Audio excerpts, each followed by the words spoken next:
ഇപ്പോൾ സാമ്പത്തിക വിദഗ്ധ ശ്രീമതി മേരി ജോർജ് കൂടെ നമ്മോടൊപ്പം ചേരുന്നുണ്ട്. ശ്രീമതി മേരി ജോർജ്, സ്വർണത്തിന്റെ വില 52,000 കടന്ന് ഇങ്ങനെ മുന്നേറിക്കൊണ്ടിരിക്കുകയാണ്. ഇപ്പം നമുക്കറിയാം, ഒരു സുരക്ഷിത നിക്ഷേപം എന്നൊക്കെ നിലയിലാണ് പലരും സ്വർണം വാങ്ങുന്നത്. അതൊക്കെ തന്നെയും ഇപ്പോൾ നമ്മൾ മറ്റ് നിക്ഷേപമൊക്കെ നോക്കുകയാണെങ്കിൽ ഇപ്പോൾ സ്ഥലമായിക്കോട്ടെ മറ്റു കാര്യങ്ങളിലൊന്നും വിലയില്ല. അതിനാൽ തന്നെയും സ്വർണം പക്ഷേ അതിലും വിലയിലേക്ക് എത്തിയിരിക്കുകയാണ്. ആളുകൾക്ക് വാങ്ങാൻ പോലും സാധിക്കാത്തൊരു സ്ഥിതിയിലേക്ക് കാര്യങ്ങൾ കടന്നിരിക്കുകയാണ്. ഈ മറ്റൊരു സുരക്ഷിത നിക്ഷേപം അത് പറയുകയാണെങ്കിൽ എന്തെല്ലാമാണ്?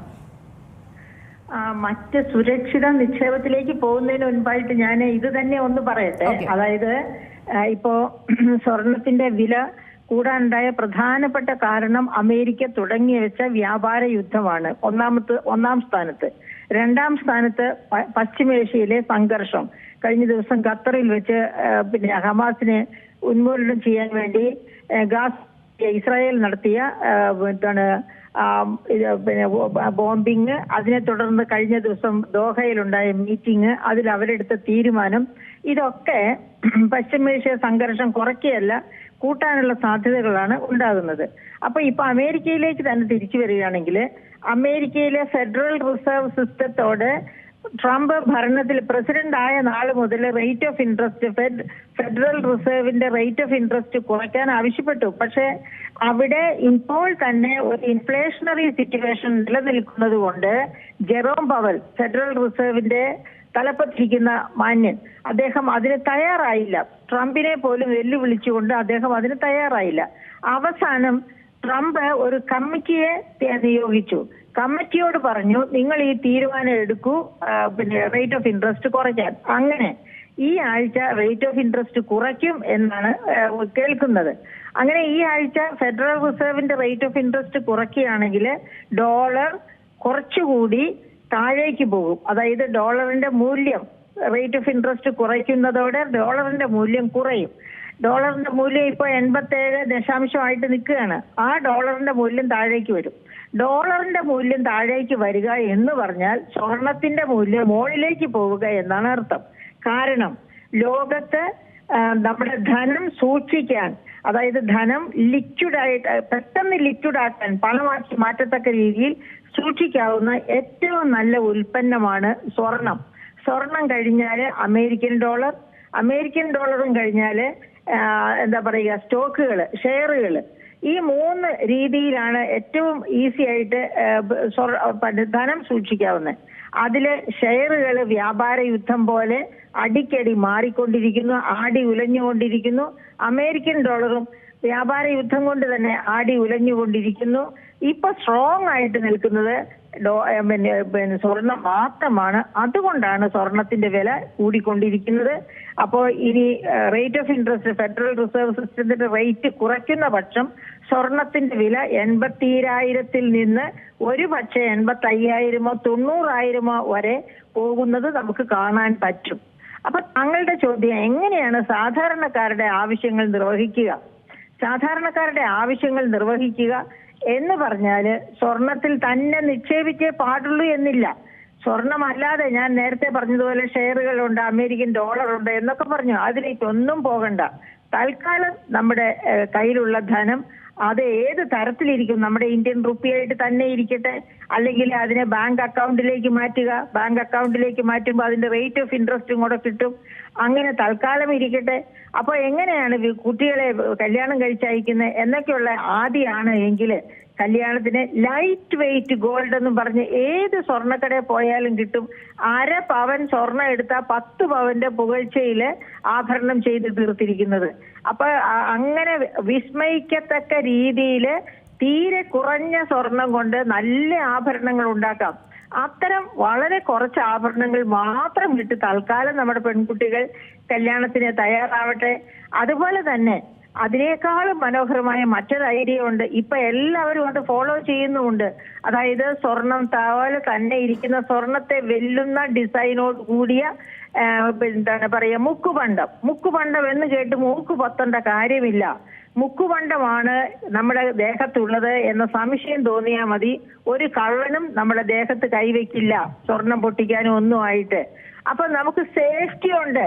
അങ്ങനെ കേരളത്തിലെ പെൺകുട്ടികളെല്ലാം മുക്കുപണ്ടമാണ് ഉപയോഗിക്കുന്നത്.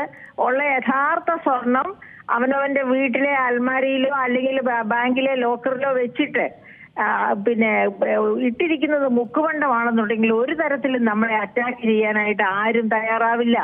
ഇത് നമുക്കറിയാം, ഇങ്ങനെയുള്ള അപകടങ്ങൾ ഒരുപാട് സംഭവിക്കുന്നുണ്ട്. അങ്ങനെ അപകടം ഉണ്ടാകാതിരിക്കും, സ്വർണം ധരിക്കാതിരിക്കുക. അതുകൊണ്ട് സ്വർണം വാങ്ങണ്ട എന്നല്ല ഞാൻ പറയുന്നത്. സ്വർണം വളരെ വിലപിടിപ്പുള്ള ഒരു മൂല്യമാണ്. മൂല്യം സൂക്ഷിച്ചു വെക്കാൻ, നമ്മുടെ ധനം സൂക്ഷിച്ചു വെക്കാനുള്ള ഏറ്റവും നല്ല മാർഗമാണ്. അതുകൊണ്ട് സ്വർണം വാങ്ങണം. പക്ഷെ വാങ്ങുന്നത് ധരിച്ചുകൊണ്ട് നടക്കരുത് എന്നാണ് ഞാൻ പറയുന്നത്. എപ്പോൾ സ്വർണം വാങ്ങണം? ഇപ്പൊ ഈ 80,000 മുകളിലേക്ക് കുതിച്ചുകൊണ്ടിരിക്കുന്ന നേരത്ത് വാങ്ങരുത്. കാരണം വ്യാപാര യുദ്ധം ഒന്ന് താഴേക്ക് വന്ന് ട്രംപും ഇന്ത്യയും ഒക്കെ ആയിട്ട് ഒരു സ്നേഹത്തിലെത്തിയാല്, ഇപ്പൊ ട്രംപിന്റെ വ്യാപാര യുദ്ധത്തിന്റെ അറിയണമെങ്കിൽ ഇന്നത്തെ ഹിന്ദു എടുത്ത് നോക്കിയാൽ മതി. അതായത് ഈ ഓഗസ്റ്റിന് മുമ്പ് ജൂലൈയില് നമ്മളുടെ $8.1 ബില്യൺ എക്സ്പോർട്ടാണ് അമേരിക്കയിലേക്ക് നടന്നത്. പക്ഷേ ഓഗസ്റ്റ് 27 ട്രംപിന്റെ 50% ചുങ്കം നിലവിൽ വന്നത്. അതിനുശേഷം ഉള്ള ഈ ഓഗസ്റ്റിലെ കയറ്റുമതി $6.86 ബില്യൺ, അതായത് $8.1 ബില്യൺ ആയിരുന്നു കഴിഞ്ഞ മാസമെങ്കിൽ ഈ മാസം അത് $6.86 ബില്യന്റേതായി കുറഞ്ഞു. അപ്പൊ വ്യാപാര യുദ്ധം മോശമല്ല, ഭയങ്കരമാണ്. അതുകൊണ്ട് അപ്പൊ എന്ന് വെച്ചാൽ നമ്മുടെ ഇമ്പോർട്ട് കുറഞ്ഞു. അതുപോലെ ഒരുപാട് പ്രതികരണങ്ങൾ വ്യാപാര യുദ്ധം സമൂഹത്തിലെ ലോകത്തിലെ ഉണ്ടാക്കും. അതിന്റെ എല്ലാത്തിന്റെയും കൂടി ബൃഹസ്ഫുരണമാണ് സ്വർണത്തിന്റെ വില കുതിച്ചു കയറുക എന്നുള്ളത്. അപ്പൊ അങ്ങനെ വ്യാപാര യുദ്ധം കൊണ്ട് ട്രംപിനും മുമ്പോട്ട് പോകാനൊക്കില്ല. അമേരിക്കൻസ് തന്നെ ട്രംപിനെ പിടിച്ചു കിട്ടും, ലോക വിപണി തന്നെ ട്രംപിനെ പിടിച്ചു കിട്ടും. അപ്പൊ ഈ ട്രംപിന്റെ വ്യാപാര യുദ്ധം താഴേക്ക് ഒരു സമനിലയിലേക്ക് വരണം. അങ്ങനെ വരുമ്പോഴേക്കും സ്വർണത്തിന്റെ വില ഇപ്പോൾ 80,000 നിന്നൊക്കെ താണ് ഒരു 50,000 അടുത്തിൽ വന്ന് നിൽക്കും. അപ്പോൾ മാത്രം സ്വർണം മേടിക്കുക എന്ന് വിചാരിച്ച് ഇപ്പോൾ സംയമനം പാലിക്കുക. അല്ലാതെ 80,000 വിലയിൽ നിൽക്കുമ്പോൾ സ്വർണം വാങ്ങിച്ചിട്ട് 50,000 താഴ്ന്നു പോകുമ്പോൾ കണ്ണീർ പൊഴിച്ചിട്ട് ഒരു കാര്യവുമില്ല. അതുകൊണ്ട് പ്രിയപ്പെട്ട ശ്രോതാക്കളെ, തൽക്കാലം നിങ്ങൾ സ്വർണം വാങ്ങിക്കേണ്ട എന്ന് വിചാരിക്കുക. മക്കളുടെ കല്യാണമാണോ അത് ഏതാനും ഒരു 5-6 മാസത്തേക്കും കൂടി അങ്ങ് മാറ്റിവെക്കുക. ഇമ്മീഡിയറ്റ് ആയിട്ട് കല്യാണം നടത്തിയേ തീരുമെങ്കിൽ ലൈറ്റ് വെയിറ്റ് ഗോൾഡ് വാങ്ങിക്കുക. അതുമല്ലെങ്കിൽ റോൾഡ് ഗോൾഡ്, ഞാൻ നേരത്തെ പറഞ്ഞ മുക്കുവണ്ടമാണ്, റോൾഡ് അതിമനോഹരങ്ങളായ ഡിസൈൻസ് ഉണ്ട്. ഏത് തരം വേണമെങ്കിലും കിട്ടും. അങ്ങനെയുള്ളതിലേക്ക് പോവുക. അങ്ങനെയൊക്കെ മാനേജ് ചെയ്യുക. എന്നിട്ട് സ്വർണത്തിന്റെ വില കുറച്ച് താഴേക്ക് വന്നതിന് ശേഷം മാത്രം നിങ്ങൾ അതിൽ നിക്ഷേപിക്കുക. സ്വർണത്തിൽ നിക്ഷേപിക്കുന്നത് തെറ്റല്ല, പക്ഷെ സ്വർണം ആഭരണമായിട്ട് കൊണ്ടു നടക്കുന്നത് വലിയ തെറ്റാണ്. അങ്ങനെ കൊണ്ടു നടന്നാൽ നമ്മുടെ കഴുത്ത് ചിലപ്പോൾ കാണില്ല, ചിലപ്പോൾ കൈ വെട്ടിക്കൊണ്ടുപോകും, ചിലപ്പോൾ കാല് വെട്ടിക്കൊണ്ടുപോകും. ഓർമ്മയുണ്ടോ, 2 വർഷം മുൻപ് ഇവിടെ ഈ തിരുവനന്തപുരത്ത് ഏറ്റവും പ്രധാനപ്പെട്ട ഒരു സ്ട്രീറ്റിലാണ് സ്കൂട്ടറിൽ പോയിക്കൊണ്ടിരുന്ന ഒരു പെൺകുട്ടിയെ തള്ളി വീഴ്ത്തിയിട്ട് അവളുടെ കാലേ കിടന്ന സ്വർണ്ണക്കൊലിസ് പൊട്ടിച്ചുകൊണ്ട് ഓടി. സത്യത്തിൽ അത് സ്വർണ്ണക്കൊലിസ് അല്ലായിരുന്നു, സ്വർണ്ണക്കൊലിസ് ആയിരുന്നു. പക്ഷെ അവള് വിളിച്ചു പറഞ്ഞു സ്വർണ്ണക്കൊലിസ് അല്ല, നീ എടുത്തോണ്ട് പൊക്കോളാൻ. അങ്ങനെ പറഞ്ഞ കേട്ടോണ്ട് കള്ളൻ അത് വലിച്ചെറിഞ്ഞേച്ച് പോയി. അപ്പൊ ഇങ്ങനെ കള്ളം പറയേണ്ട ആവശ്യം വരില്ല. സ്വർണ്ണക്കൊലിസ് ഇടാതിരിക്കുക, പകരം മുക്കുപണ്ട ഇടുക, റോൾഡ് ഗോൾഡിന്റെ കൊലുസ് ഇടുക, റോൾഡ് ഗോൾഡിന്റെ മാല ഉപയോഗിക്കുക. അങ്ങനെ കുട്ടികളെ ശീലിപ്പിക്കുക. അങ്ങനെ കുട്ടികളെ ശീലിപ്പിച്ചു കഴിയുമ്പോൾ നമുക്ക് ആദ്യം വേണ്ട നമ്മുടെ സമ്പത്ത് സ്വർണമായിട്ട് തന്നെ നമ്മുടെ അലമാരയിൽ ഇരിക്കുകയും ചെയ്യും. അതെ, വളരെ കൃത്യമാണ്. വളരെ നന്ദിയുണ്ട് ശ്രീമതി മേരി ജോർജ് ഈ അവസരത്തിൽ പ്രതികരിച്ചത്. ഏറ്റവും പുതിയ വാർത്തകളും വിശേഷങ്ങളും വിരൽ തുമ്പിലറിയാൻ സീ മലയാളം ന്യൂസ് എല്ലാ ഡിജിറ്റൽ പ്ലാറ്റ്ഫോമുകളിലും ലഭ്യം.